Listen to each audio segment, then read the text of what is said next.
I was responsible for post-conflict countries in Central Africa when I was with the UN, Rwanda, Burundi, and all these countries.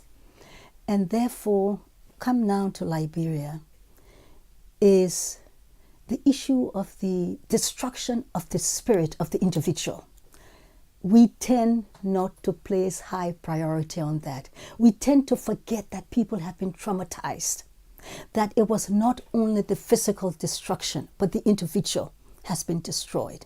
So therefore, one of the most critical things is to re-establish, recreate that individual, the personal development.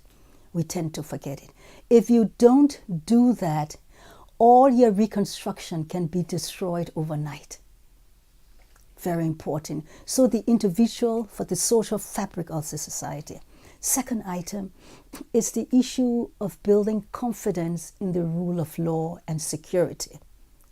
Fragile peace, fragile environment, Liberia, Sierra Leone, Guinea. But yet, people, and remember now, people had been used to the guns. So therefore, you want to do your utmost in terms of security sector reform, governance, and the rule of law to give people confidence.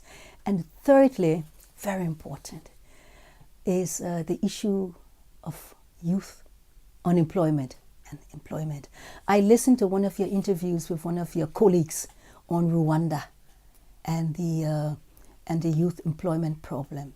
It is extremely important early enough to address that issue of the youth unemployment and employment generally, because if you don't, your fragile peace, etc., can be overturned, because it's very easy for those not employed to go back to the bush or to be influenced by the guns, and this is the old way. So you've got to get your economy back on track, and very quickly.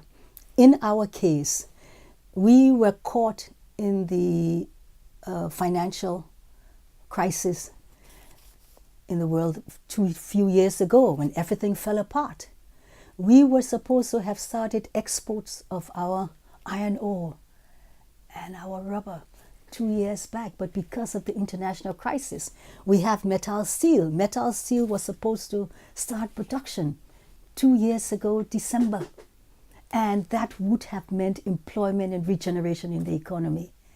But because of the world crisis, it impacted us severely in terms of employment and revenues for government.